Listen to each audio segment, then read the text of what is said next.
Hi guys, welcome to Ray Hunting.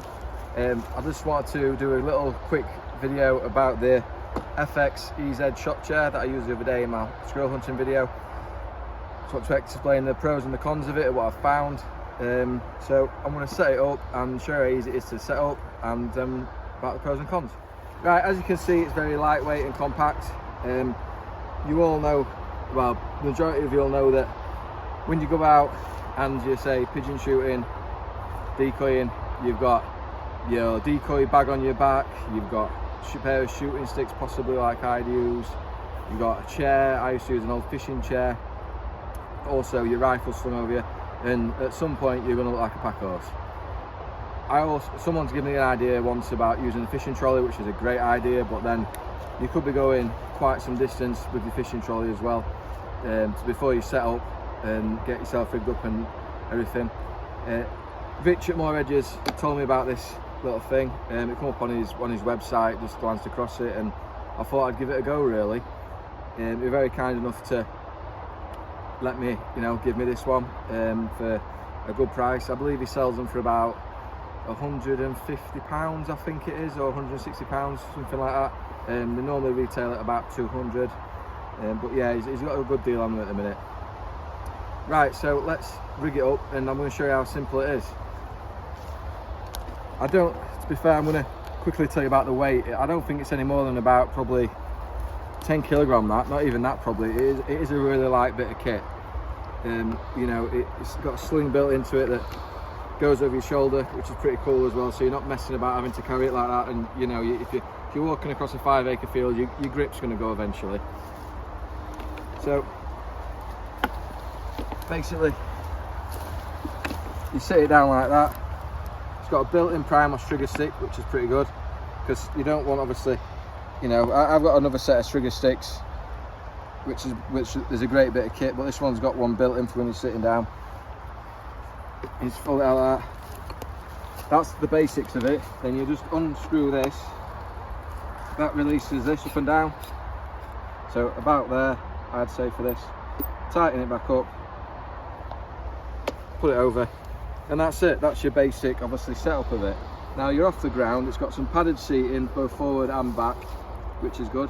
I mean, I sat on this for about an hour the other day, and I'm not gonna lie, I didn't get uncomfortable with it. Some seats you get uncomfortable with it, you get a numb bum after a while, but this one, obviously, I didn't get that at all. I could have easily sat on it for another hour before I had to move if I had to. It comes in a real tree pattern, the backrest and the seat and the trigger stick, so it does quite blend in a little bit, and it comes in a matte black metal finish as well, which also blends in. Now the trigger stick goes up and down, so if you're shooting up high in the trees, you can have it up high. If you're shooting down level or you're shooting down low, also depending on where you sat on it with your rifle and how your rifle shoulders as to where you're obviously going to rest that. It's obviously 360 all the way around and 2 elements, so you've got plenty of thing there, and you can also lock it off as well there. Right, so with the Easy EZ FX shop chair, there's only 2 cons I've actually found of it that I found to be a problem. There's possibly 3. So the first one is actually getting onto it. You're quite low down.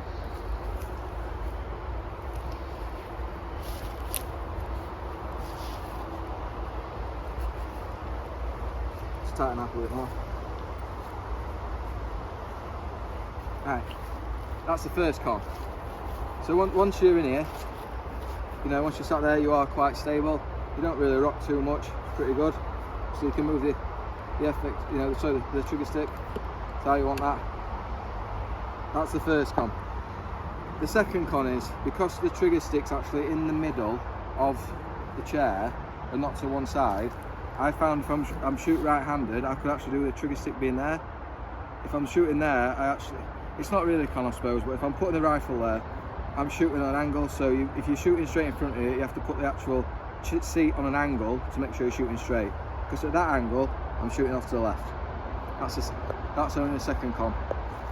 The only other thing, which, like I said, maybe is a con or it isn't, when we're in woodland or when you're on the floor and it's a bit muddy ground, this stick just there, it could do with a plate on the bottom of it to give you more circumference So obviously that just digs into the ground and sticks in the ground, obviously with your natural weight of pushing it down. Now if that had a plate on the bottom of it, like a little flip out plate, obviously you've got a bigger surface area, so the stick won't dig into the ground. But as a whole, they're the only two cons that I found. I'm not going to lie as well, if you're a bigger man, you're going to struggle to sit into it. I mean, I'm 15 stone and I'm just about able to manoeuvre around in it, so if you're a bigger man, I wouldn't recommend buying one. I don't know what people like in Sweden, they must be a bit smaller than what some of the regular English guys are like, but that's another little con of it. But other than that, really, you know, I can't really say anything bad about it. It is a great bit of kit, it's really lightweight. It's going to be something I'm going to use in quite a lot of videos moving forward, what you'll see when I go out pigeon shooting or ratting or anything like that, where I think I'm going to be able to use it. But that's really it. If anyone's got any questions or any comments they want to leave in the comment section below, let me know if you've got one or what you think about it. If you've got any more pros and cons about it, that'd be great. Just thank you for watching again, guys, and really appreciate it, and thank you very much.